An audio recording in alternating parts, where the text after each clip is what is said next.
Professor querido, Tudo bem? me desculpa meu atraso hoje, viu? Fiquei preso no trânsito. Fica tranquilo, fique em paz. Padre, eu quero começar te dando as boas-vindas. E eu quero começar dizendo que o meu coração, ele pulou de alegria essa semana, porque eu vi que foram 150 mil pessoas simultaneamente alcançadas pela sua missa no domingo de manhã. E até esse momento, a última vez que eu olhei, já passava de 500 mil pessoas, do mais pobre ao mais rico, daquele que é conhecido por todos, aquele que nem mesmo se conhece, aquele que tem tudo e aquele que é destituído, aquele que está saudável, aquele que pegou Covid e aquele que acabou de partir. Mais de 500 mil pessoas sendo alcançadas e ouvindo o evangelho vivo, verdadeiro do nosso Deus. E eu quero dizer que eu glorifico muito a Deus pela sua vida e eu quero te agradecer porque você paga um alto preço para viver o seu chamado e eu tenho certeza que a sua voz tem alcançado casas que nunca ouviriam o evangelho. Muito obrigado e parabéns e glória a Deus pela sua vida. Seja bem-vindo à nossa live hoje, Padre. Obrigado, professor. Uma satisfação para mim enorme poder cumprir esse papel na sociedade nesse momento de tanto sofrimento e estar com você aqui mais uma vez. Obrigado pelo carinho. Aleluia. Gente, vou começar a conversar com o Padre, vou usar as palavras dele. Seja bonzinho, pega o aviãozinho aqui, chama pessoas, porque a live de hoje vai ser muito rica, vai ser muito abençoadora. Não seja ruim, não. Deixa outras pessoas serem abençoadas, chama as pessoas. Padre, eu falando sobre a missa ainda, e aliás eu tô para botar aquela missa dentro da jornada do inglês, tá? Eu até abri a live hoje com a Ziza, mulher de lágrimas, né? Venho a ti com o meu poço e a quem devo gritar para eu mesmo me escutar. Que coisa linda, que coisa fenomenal. É linda, a música é linda demais. Meu Deus do céu, e eu escutei ela hoje, abri a live com ela hoje, e na live você falava sobre a samaritana, que assim como muitos adultos que querem falar inglês hoje, mas quando eles pensam em falar inglês, assim como José quando contou o seu sonho, assim como Davi quando quis enfrentar Golias, assim como Maria Madalena quando foi pega em adultério, assim como a samaritana, é condenação demais, é julgamento demais, é crítica demais. E não pessoas que não tiveram a oportunidade de encontrar o olhar demorado de Jesus, que nos deixa à vontade conosco, com a gente mesmo. E a pessoa, quantos, né, nós temos aqui já 10 mil pessoas que são livres para ir aonde quiser, mas às vezes vivem enclausurados dentro de si mesmos.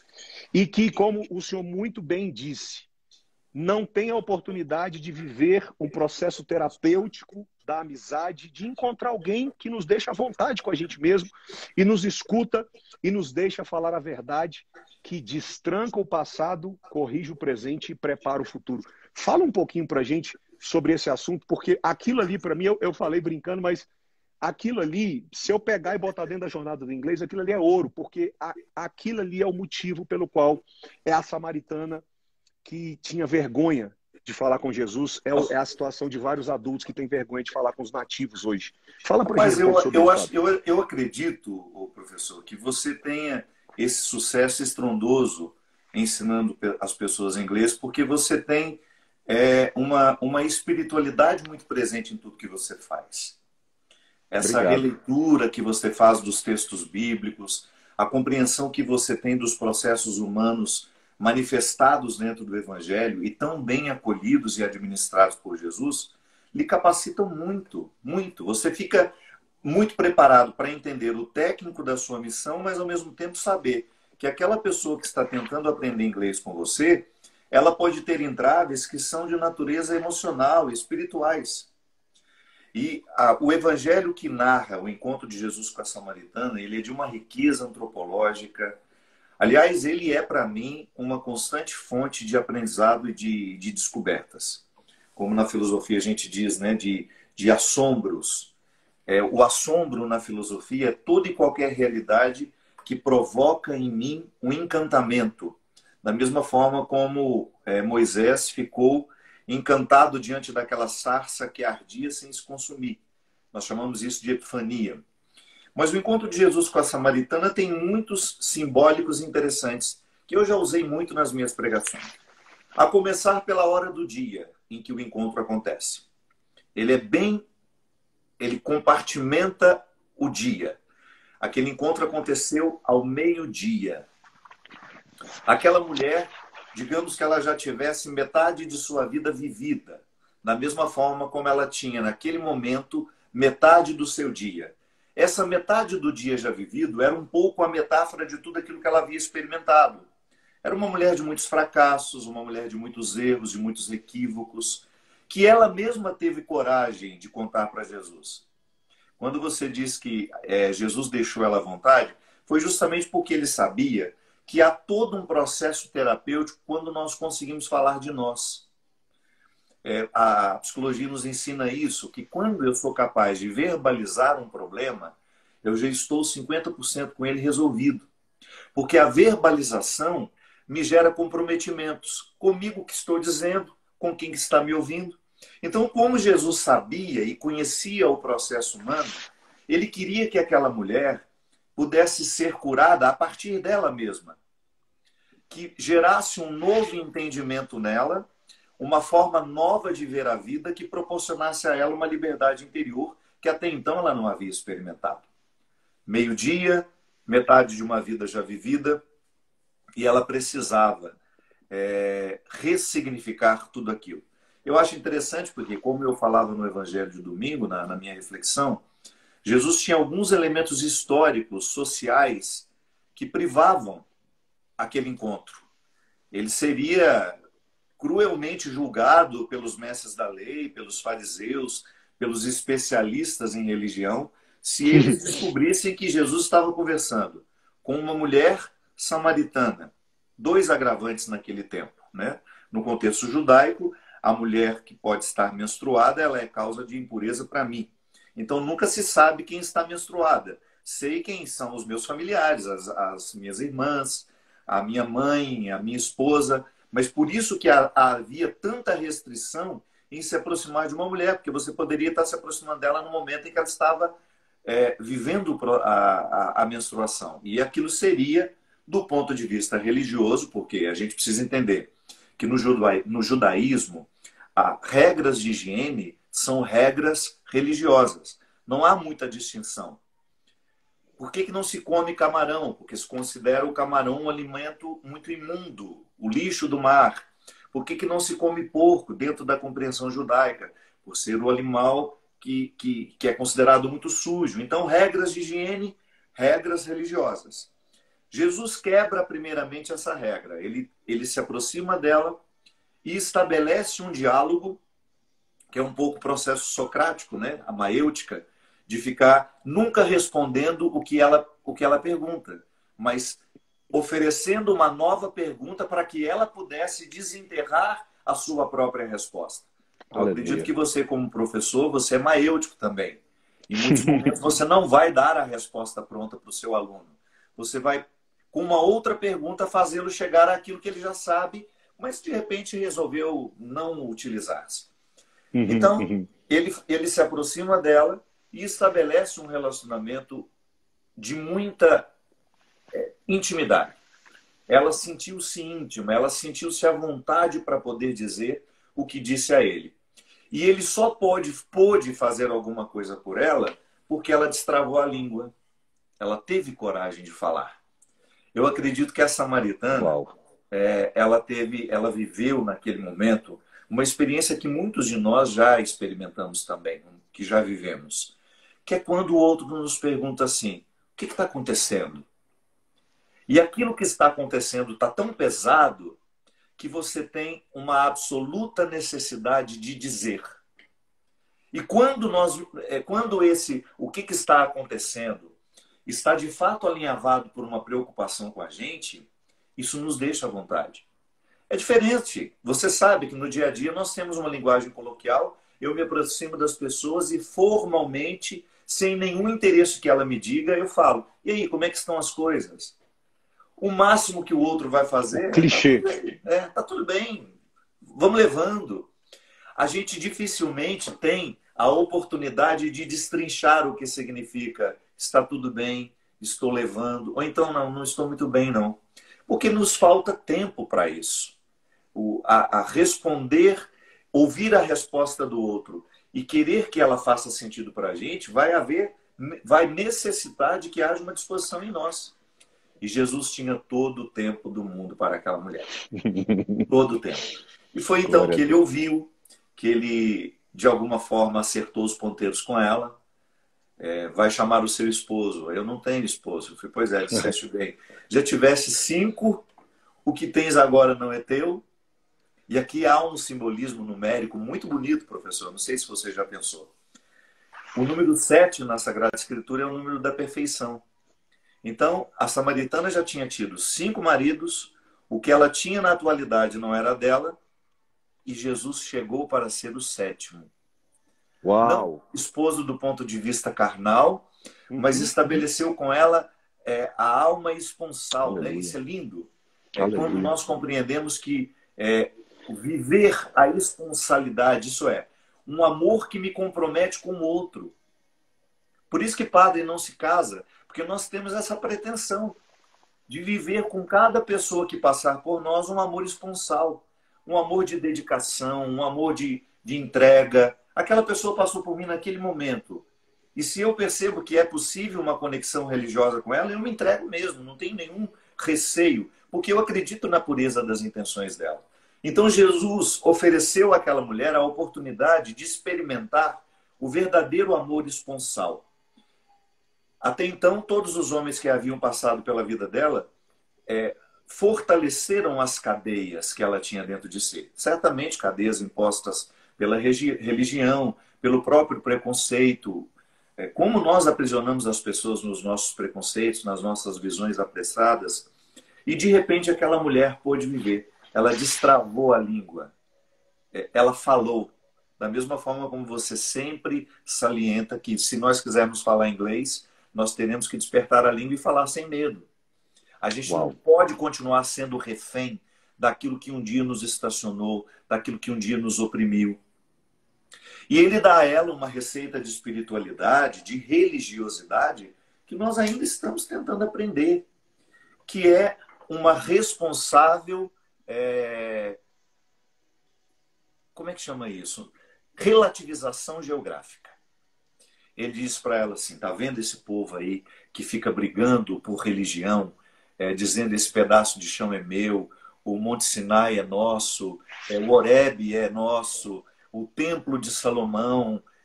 Tá vendo tudo isso? Pois é, vocês vão evoluir tanto religiosamente que um dia vocês vão chegar à conclusão de que não é mais importante.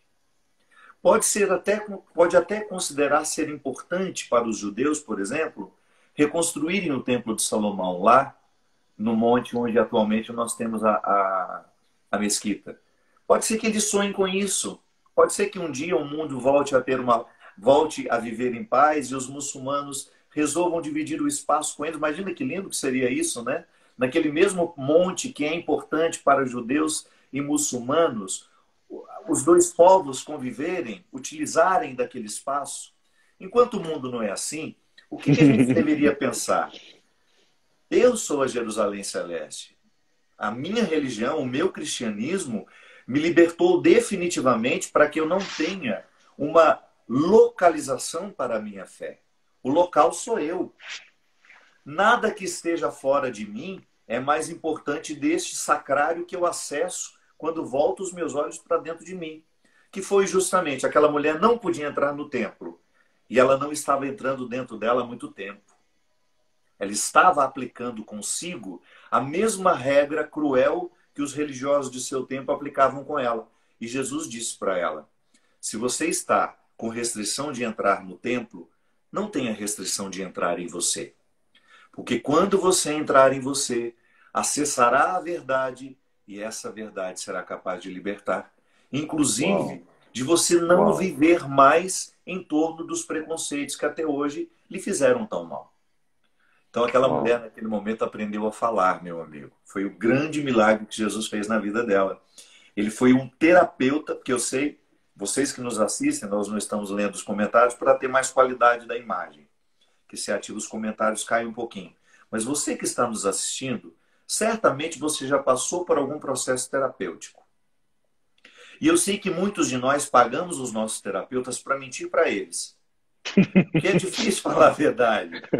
Mas o bom terapeuta, professor, eu falo isso sempre, é aquele que lê as nossas entrelinhas. Uau! Não é o que a gente fala que nos revela. É geralmente aquilo que a gente cala, aquilo que a gente tenta inventar uma historinha em torno para se parecer bacana. O ser humano é tão estranho que ele paga para se desnudar, para contar suas vergonhas, e ele chega lá, fica querendo parecer o bacana. Olha como eu sou maravilhoso. E não é assim. E Jesus conseguiu isso com aquela mulher, sabe? Ela não quis enfeite algum. Ela se apresentou diante dele como ela era. Uau, uau, uau. Eu quero, antes de passar adiante para o próximo tópico aqui, eu quero fazer duas observações em cima do que o senhor falou, padre. Aqueles que nos ouvem, que têm o sonho de ser fluente em inglês, o que o padre falou sobre a samaritana, no sentido de, se você está com dificuldade de acessar o templo, acesse dentro de você mesmo, né? Então, se você está com dificuldade de passar na alfândega, de falar com um nativo, de verbalizar, tenta entrar dentro de você e tenta encontrar isso aqui dentro de você. É o começo de tudo.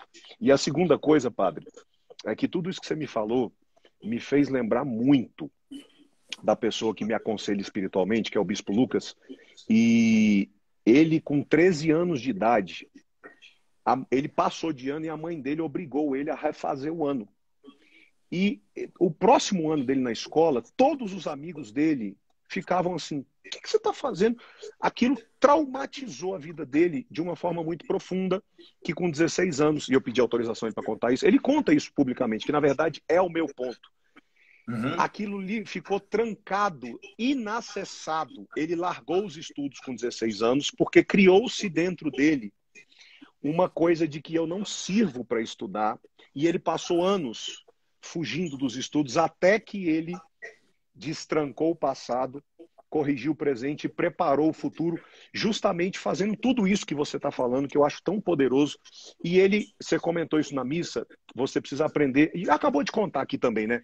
A contar a sua história. Não contar uma história falsa, contar a sua história. A minha história. Nua, despida. E ele aprendeu a contar essa história dele, e ele não só se reconectou com os estudos, como ele voltou, terminou, foi para a faculdade, se formou psicólogo, fez mestrado, e hoje ele não só fala inglês, como espanhol, e prega em espanhol. Então, que maravilha. Aquilo que você me falou, aquilo que você falou na missa, desculpa, me fez lembrar muito dele. Eu procurei ele, pedi para ele para contar essa história, para respaldar na prática o que nós estamos falando aqui. Padre... E você disse uma coisa muito importante, permita-me complementar. Lógico. Geralmente, quando nós estamos diante de alguém que sabe alguma coisa que nós não sabemos, de maneira especial uma linguagem, a primeira coisa que nos ocorre é o medo. A gente se sente até fazendo uma coisa errada. Por exemplo, todas as vezes que eu vou para a fila da imigração dos Estados Unidos, mesmo sem ser, eu me sinto um bandido, como se eu estivesse precisando provar para eles que eu sou uma pessoa ótima, que eu não vou explodir o país deles. Isso deveria não povoar a minha cabeça. Por que tanto medo? Aí eu fico pensando, é o idioma. Se eu tivesse tranquilidade de falar com eles com a mesma fluência que eu falo português, eu tenho certeza que esse medo de que eles pensem que eu sou um bandido não me ocorreria. Por isso que na primeira live que nós falamos, Felipe, nós dizíamos que a coragem só é possível a quem tem competência. Sem competência, naturalmente, nós temos medo. Então, todo e qualquer processo humano de educação, de superação, de adesão a uma espécie de conhecimento, vai nos dando capacidade, competência, para depois a gente poder exercer a coragem. Então eu fico pensando que, às vezes, o que nós precisamos fazer, primeiramente, é vencer o medo. Da mesma forma como a samaritana também teve medo de Jesus. Não tenho dúvida. A primeira reação dela foi de rejeição. O que você está querendo comigo? Você é um judeu? Sabe muito bem que eu sou samaritano, porque você está aqui na minha região. Sabe que não pode conversar comigo porque sou mulher. Então, certamente, ela teve medo do que ele poderia fazer com ela. Mas a postura de Jesus quebrou o medo da samaritana. Tanto é que isso acontece muitas vezes quando você dá sorte de, na imigração, você pegar um agente mais bem-humorado, mais leve, você relaxa e você fala até melhor. Você entende mais o que ele está dizendo, você fala melhor o que você está precisando dizer. Mas, geralmente, quando nós estamos amedrontados, o inglês nos some, o português nos some, o alemão, o espanhol, seja qual for a língua. Então, a primeira coisa a ser domado dentro de nós é o medo. Medo de não aprender, medo de não saber dizer, de não saber me comunicar. E você falando agora me lembrou também de uma coisa que a gente conversou na segunda live, que foi uma dica que eu recebi de um americano que dá aula no nosso curso, que quando você chegar, não sei se foi na primeira ou na segunda live que a gente falou sobre isso, quando você chegar na imigração, no restaurante, na loja, você, ao invés de querer montar uma história que cria tanta expectativa e gera tanto peso, você já pode, ainda que você esteja competente, se você tiver com alguma insegurança, você simplesmente fala, I'm learning English. I'm studying. Fala devagarinho para mim. I'm studying English. I'm learning. Can you Estou help estudando, me? né? E aí você derruba toda a expectativa. Ainda que você se considere avançado ou fluente, mas chegou na hora, bateu o medo, bateu o desespero, transforma aquela final de Copa do Mundo num jogo dos amigos do Neymar de dezembro. Uma pelada. Numa pelada. Fala para ele, cara, eu tô aprendendo. I'm studying. I'm learning. Can you help me? Joga a expectativa lá em mano. Não espere nada de mim. Eu sou isso aqui, ó. Eu sou isso aqui, eu tenho 5, já tive 5, o sexto não é meu. É exatamente isso daí. E você abaixa essa pressão emocional. É uma ótima dica também para você repetir a samaritana no contexto inglês. Padre, o segundo tópico que eu separei para a gente conversar, também inspirado na missa, que eu achei fenomenal, a sua leitura. O homem que encontra, o reino dos céus é como um homem que encontra um campo, vende tudo que tem e compra aquele campo. E você falava sobre uma das raízes da infelicidade é a insistência na versão antiga. E você falava da leitura desse texto como a minha coragem de vender quem eu... Não me entendam mal, tá, gente? Vender quem eu era no sentido de abrir mão da minha versão antiga para obter uma versão nova. E às vezes parece meio óbvio, mas não é.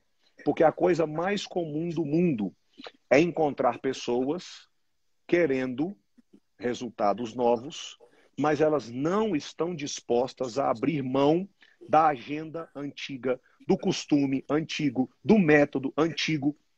Você pode falar para a gente um pouco sobre essa questão e dentro dessa leitura de eu ter coragem de trocar a minha versão antiga, a minha agenda antiga e comprar a nova? Porque não dá para viver as duas juntas. Não tem como eu ser o antigo e o novo. Ou eu vou continuar sendo o antigo e ter o resultado antigo, ou eu vou vender e comprar o novo para viver uma vida nova. Você ficou constrangido no momento em que você disse que eu preciso vender a minha versão antiga para comprar uma nova. O constrangimento faz sentido, porque nós não somos vendáveis. Então vamos pensar o seguinte, que neste caso a gente abre mão, a gente perde. Eu não vou vender nada, eu apenas vou me desapegar do que eu já alcancei até o dia de hoje, porque eu sei que se eu me mantiver apegado ao que eu já alcancei, eu posso não chegar a conhecer o que posso ser. Nós temos, a partir da filosofia de Heráclito, para quem não sabe, Heráclito é um dos primeiros filósofos que ajudaram a criar o pensamento ocidental. Ele dizia o seguinte, professor, não se banha 2 vezes na água de um mesmo rio. Não é possível, assim que você sai do rio, fica um tempinho fora e retorna, ele já é completamente outro. Heráclito traz para nós uma expressão que é muito preciosa, muito valiosa, que nós aplicamos na filosofia e que depois, o tempo todo, eu gosto de utilizar dentro das minhas pregações para as pessoas entenderem o que significa a conversão. Heráclito diz que tudo está em processo de vir a ser. Aí a gente pega um pouquinho de Aristóteles para a gente poder entender melhor isso. Como a gente já falou aqui em alguns momentos. Quando você olha para uma semente, todas as possibilidades da árvore estão ali. O que a gente precisa fazer é favorecer que o que aquela semente é em potencial se transforme em ato. Potência e ato são as categorias aristotélicas para nos ajudar a entender. Então, a essência que está na semente, eu não acrescento nada quando cuido dela. A semente já está completamente dada em sua essência. É uma obra da criação, é Deus que deu. Dê o nome que você quiser a essa inteligência que nos governa, a própria regra da natureza. A semente já é quem ela pode ser. O que eu vou fazer é oferecer um espaço favorável ao seu desenvolvimento. Então, eu já sou, mas ainda não sou. Eu estou vindo a ser. O tempo todo, eu olho para os meus processos, por mais atraentes que eles possam me parecer, eu nunca olho para eles como definitivos. Eu ainda estou sendo. Eu estou caminhando numa direção bonita. Igual eu falei, eu gosto de aplicar isso no processo de conversão. Que durante muito tempo a gente ficou muito equivocado pensando que quando Deus nos converte, Ele nos transforma em outras pessoas. E não é bem assim. Deus me transforma em quem eu sou, em quem Ele me fez. Que porventura eu possa ter me perdido pelo meio do caminho, não fui bem educado, recebi expectativas demais da minha mãe, do meu pai. Eles olharam para mim querendo que eu fosse um pouco eles, e eu aceitei porque me faltaram os frutos, os filtros da maturidade. Mas não. Conversão é eu voltar à minha essência, à minha verdade. Deus não quer que eu me torne outro, Ele quer que eu torne quem Ele fez. Eu mesmo. E esse processo nós chamamos de vir a ser. Então, eu tenho as minhas raízes em Adão, mas o meu destino é crístico. Então eu tenho a minha dimensão adâmica, sou um homem marcado pelo pecado, pelo limite, mas a graça de Deus, o amor de Jesus, isso para nós que somos cristãos. A redenção de Jesus na cruz derrama sobre a minha história uma nova... Ou melhor, a redenção de Jesus me resgata de todas as imposições de Adão. Então, embora elas estejam presentes em mim, na minha fragilidade, quem me governa é a força de Cristo. Com a busca pelas virtudes, que também não precisa ser religioso para querer. Buscar as virtudes, uma vida mais elevada, pensamentos elevados, sentimentos elevados. Então, o tempo todo, eu estou vivendo superações. Você já imaginou se no momento que eu me formei em filosofia, eu me trancasse ali e dissesse, não quero estudar mais nada, só a filosofia me basta. Eu teria me privado de conhecer as maravilhas do contexto da educação, que foi onde eu fiz pós-graduação depois. Eu teria me privado de estudar teologia. Eu teria me privado de fazer um mestrado em teologia. Então, quando eu termino aquele processo, eu me desapego. Quero outro. Quero mais. Quero ir além. Porque eu acho que é isso que me mantém vivo. Uau! Lacan dizia, né, nas suas elucubrações, nos seus insights, que o que nos mantém vivos, professor, não é o que a gente tem, mas é o que nos é ausente. Porque aquilo que a gente tem imediatamente nos frustra, dura um tempo. É como você observar uma roupa na vitrine. Você compra, que ela naturalmente perde 50% do encanto que tinha quando estava na vitrine. Quando você veste, nossa, parece que não é aquela roupa que eu vi. É por isso que o marketing é bem feito. A gente vê aqueles caras todos sarados, usando aquela camiseta maravilhosa, e você pensa que você vai ficar daquele jeito. Quando chega, você está com aquela pança desse tamanho. Ficou longe do modelo, né? Ficou completamente diferente. Mas a imagem lhe cegou para a verdade e você imaginou que em você ficaria tão fantástico quanto naquele cara que estava hiper sarado, com tudo no lugar. Então, nós somos movidos pelo que não temos. E é muito interessante que seja assim, porque aquilo que eu ainda não alcancei se transforma numa meta. Mas não é uma meta inatingível. Por exemplo, eu quero estudar inglês. Falo isso para mim direto. Como eu seria melhor se eu soubesse falar fluentemente inglês? eu teria mais liberdade, eu teria mais desempenho durante as minhas viagens internacionais, que são muitas. Eu poderia me arriscar de vez em quando pregar em inglês. Eu sei que abriria portas, que eu chegaria a lugares que até então somente a língua portuguesa não me fez chegar. Então, você que agora nos assiste, se você se apegar às fases que você já conquistou, você não vai conquistar outras. Não se trata de desprezar o que a gente já alcançou e o que a gente já tem. Se trata de pensar no que você ainda pode ter, no que você ainda pode fazer. Qual é o sonho da gaveta que você ainda não tirou? Essa semana eu estava fazendo uma reflexão e eu perguntei às pessoas assim: se nós soubéssemos que esta é a nossa última noite de vida, amanhã não teremos mais, do que a gente se arrependeria? O que eu não fiz que eu gostaria realmente de ter feito? Que vai me fazer falta na hora da morte? Eu estou falando disso. Então, se você descobriu que você tem facilidade de inglês, mas você nunca se dedicou, de repente você descobriu que você tem aptidão para a pintura, mas você não desenvolveu, é uma injustiça a gente não buscar o novo dentro de nós. A gente não exercer a regra de Heráclito, o vir a ser. Eu estou em processo de transformação. Eu quero me tornar cada vez mais quem Deus fez. E é muito interessante porque quando eu me deparo com uma realidade que de fato diz respeito à minha essência, eu fico até arrepiado. É Deus me mostrando. Você nasceu para Uau, isso, rapaz. Você uau, nasceu para esse projeto. Vá viver isso. uau. Olha, eu vou te falar uma coisa, padre. Primeiro, você me fez lembrar do Lewis Hamilton, que é o maior piloto de Fórmula 1 da atualidade, que cresceu assistindo o Ayrton Senna. E pouca gente sabe que tem um momento na carreira do Lewis Hamilton que tem um hiato. Ele despenca. E eu acompanhando muito e sabendo dessas coisas que a gente conversa, foi a época que ele conseguiu bater os recordes do Senna. E a roupa da vitrine deixou de ser a roupa da vitrine e a vida perdeu sentido para ele. E ele teve que fazer um processo, o Galvão Bueno já falou sobre isso, terapêutico, para ele se reencontrar, porque ele se perdeu, porque aquilo que ele passou a vida inteira buscando deixou de ser uma busca e perdeu o sentido. Então, isso é muito forte. E a outra coisa, você me fez lembrar do discurso do Steve Jobs, que ele fala para Stanford em 2005.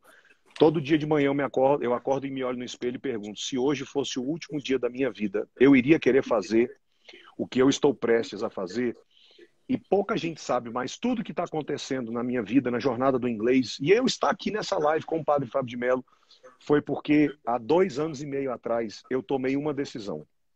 Eu vou viver somente a vida que Deus me chamou para viver e eu vou viver aquilo que realmente vai fazer a maior diferença. Isso é que a gente está conversando aqui, né? E se eu morrer hoje, eu não tenho arrependimento, porque eu não estou Maravilha, maravilha. deixando para depois. E eu só estou chegando aqui onde eu estou chegando, ainda tem muita coisa para alcançar, mas há 2 anos e meio atrás eu tive essa conversa que você falou, padre, comigo, e eu tomei essa decisão. Padre, última coisa, até porque acho que o Instagram vai acabar e também tem o seu tempo.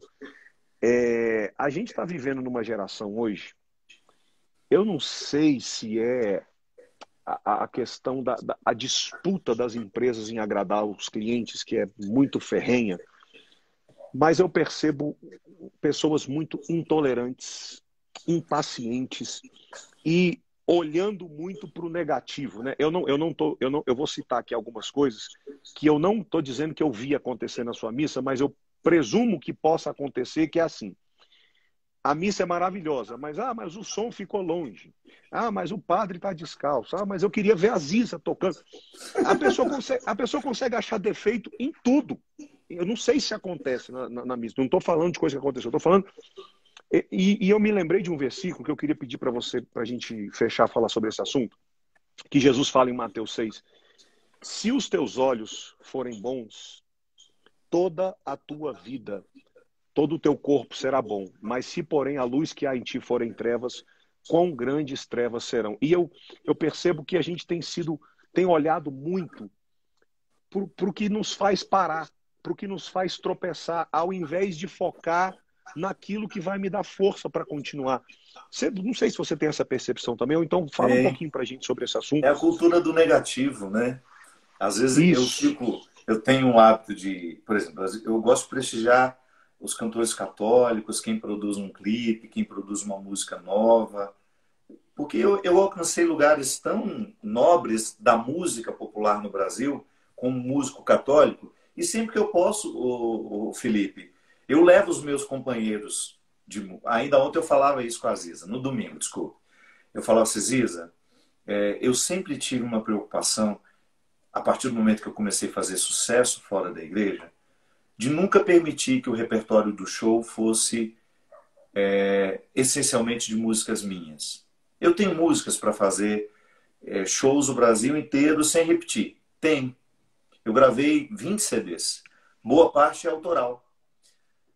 Mas, rapaz, eu me sentiria tão mal se eu fosse levando somente o que é meu. Eu fico tão feliz quando eu vi que eu levei a música católica, por exemplo, compositores que eu admiro muito, o Rodrigo Greco, o Maninho, o Vinícius Del Bianco, o Eugênio Jorge. Quando eu cantei essas músicas deles nos programas da Rede Globo, por exemplo, que era a maior expressão da cultura no Brasil naquele momento, que as pessoas conheciam o que tocava no programa do Fausto. Eu fiquei tão orgulhoso de levar de fazer chegar lá. Então, toda vez que eu tenho a oportunidade, eu gosto de voltar a esse lugar e prestigiar essas pessoas. Aí eu vou lá, a pessoa fez um clipe com poucos recursos, porque geralmente o músico católico não trabalha com muitos recursos. Vai lá, posta com todo carinho, faz. Aí você vai lá, tem um monte de mãozinha assim. E não sei quem são aquelas pessoas, em que país que elas vivem. Cara, eu acho isso tão deselegante, porque eu posso não ter gostado, mas para que eu faço questão de colocar aquela mãozinha? Eu sei que isso vai fazer mal a quem está vendo. Gente, ele deu o máximo de si. Não, definitivamente, o Felipe, não é um lugar de competição. E as pessoas estão com muita ansiedade de dizer que não gostaram. Elas estão com uma necessidade de um sincericídio desnecessário. Cara, se eu não gostei, eu presto o meu silêncio, que é mais educado com quem fez aquele trabalho. Se você posta uma live lá, ou se eu quiser discordar, eu vou elegantemente e falo, Felipe, começo sempre elogiando. Essa é uma regra que eu aprendi como professor. Às vezes a prova do aluno estava péssima, na prova oral, por exemplo. Eu nunca falo, a sua prova foi péssima.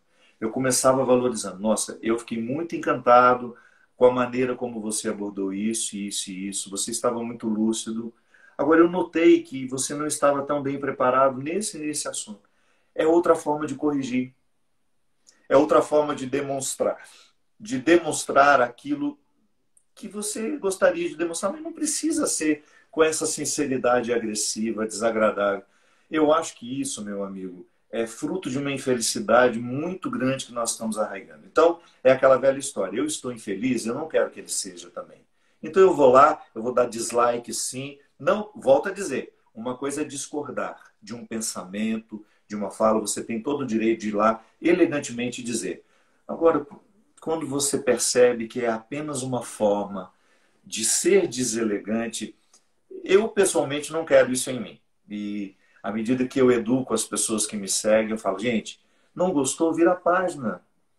Não gostou daquele post, em vez de ficar lá dizendo, passa para frente, tem outras coisas que você possa gostar depois, do mesmo autor, da mesma pessoa. Eu achei ótimo quando você falou na missa. Pessoal, a gente está testando pelo segundo domingo a missa no YouTube. E a gente, até porque não tem muitos recursos, e também nessa época de pandemia, não é todo mundo que está trabalhando. Claro. E a gente fez com som aqui, e eu espero que você goste, e se não gostar também, perdoa a gente, etc e tal. Mas esse negócio é tão louco que tem gente que dá dislike na missa antes da missa começar. Começar. E eu fico pensando assim, ele deu dislike em quê? Por quê? Ele não gostou da arte da missa?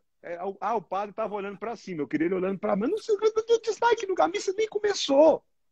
Enfim, é muito Sem doido contar isso. os que entram comentando.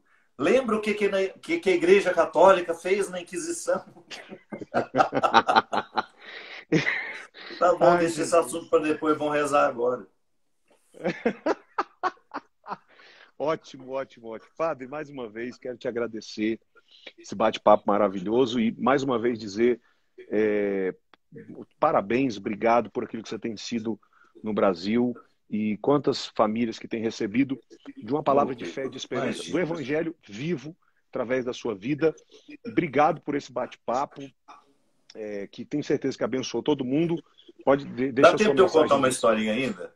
Por favor, Que pelo hora que amor você de Deus. começou? Que hora que você começou? Eu comecei 6:01. Ainda tenho Então 5 minutos dá ainda. tempo. Tá bom. Você estava falando da admiração que o Lewis Hamilton tinha pelo Senna. Eu vou dar um exemplo da minha vida que foi muito interessante. Eu sempre fui um menino apaixonado por música popular brasileira e eu era aquele que pegava os LPs e lia a ficha técnica. Eu sempre gostei de saber, além do cantor, quem era o arranjador, quem foram os músicos. E desde muito cedo eu comecei a perceber que os discos que eu mais gostava eram arranjados por Cristóvão Bastos, que depois eu tive a feliz oportunidade de ouvir a composição dele, Resposta ao Tempo, em parceria com Aldir Blanc. E eu elegi, desde aquele momento que eu ouvia pela primeira vez, falei, essa é a música que eu quero ser sepultado. É uma música que eu escuto todo dia, de uma beleza única. E eu me lembro que uma vez eu estava nas Paulinas, no estúdio onde eu gravava música católica, a diretora dizendo assim, sabendo da minha admiração por Cristóvão Bastos, falou assim, padre, o senhor não sabe quem está ali no estúdio principal. Eu falei, quem? O maestro que você tanto ama, Cristóvão Bastos. Sabe quando te dá aquele frio na barriga e você não tem nem, e você não tem nem coragem de ir lá? Ela falou assim, você não quer ir lá? Eu falei, não, jamais. Jamais quero importunar Cristóvão trabalhando. Se um dia a vida me der a oportunidade, irmã, eu vou encontrá-lo. E aí, meu caro, a vida deu voltas, eu saí daquele contexto católico único e fui para o meio secular, comecei a gravar com grandes maestros, e aí o ponto alto do investimento, na época era Sony Music, no meu trabalho, eles me deram 2 discos que eu podia escolher quem eu quisesse, e eu ser feitos paralelamente. Um eu deixei com o meu maestro, que já viajava comigo, Maurício Pessarolo, que é o CD Solo Sagrado, e o outro tinha a produção do Zé Milton, um dos maiores nomes da música popular brasileira, e arranjo de Cristóvão Bastos. E eu me lembro que quando eu Uau! entrei, quando eu olhei para aquele homem, eu tive um pouco essa sensação, e agora? Para onde eu vou? Mas olha como são as coisas. Mas o melhor estava por acontecer. Quando Cristóvão começou a ouvir minhas músicas, eu comecei a receber os elogios dele como compositor. Eu falei, padre, que letras boas, são suas, sim.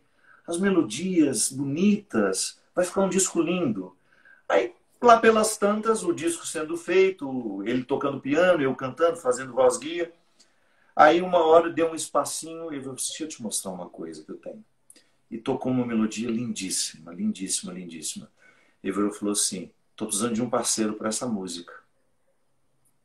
Pensei, pô, o cara é parceiro do Edu Lobo, quem faz letra para ele, Aldir Blanc, que era vivo naquela época, Chico Buarque, Paulo César Pinheiro, os maiores letristas do Brasil. Eu pensei, mas você já mandou para os seus companheiros? Eu falei, já, mas eu quero que você tente. Rapaz, Uau! quando eu escutei aquilo, falei, meu Jesus amado. Aí tudo bem, levei a melodia para casa. Não posso obter a resposta para isso no Apple Watch. Olha só, meu Apple Watch começou a falar aqui. Aí quando eu cheguei em casa e eu comecei a ouvir a melodia, a letra nasceu de uma vez.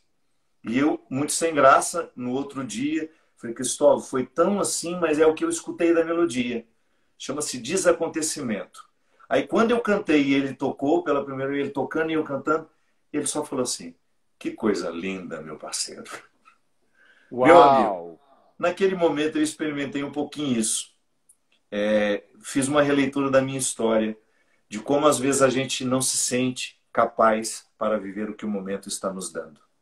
É pura graça, não é vaidade, é apenas um reconhecimento de que alguma coisa aconteceu, uma valorização existiu, você valorizou o seu ser, você evoluiu e de repente você está num lugar que você nunca pensou estar. É que eu desejo para todo mundo agora. Fenomenal. Queira estar. Tenha muita lucidez em olhar para si como alguém que é capaz de chegar aos lugares que talvez a gente nem imagine ser capaz. Uau! Uau! Uau! Fenomenal. Professor, fenomenal. obrigado, viu? Que isso, obrigado você, padre. Fenomenal. Mais uma vez, uma bênção e grande abraço. Que Deus te abençoe. Obrigado. Obrigado. Beijo, gente. Obrigado, meus seguidores queridos. Tamo junto. Um abraço. Valeu.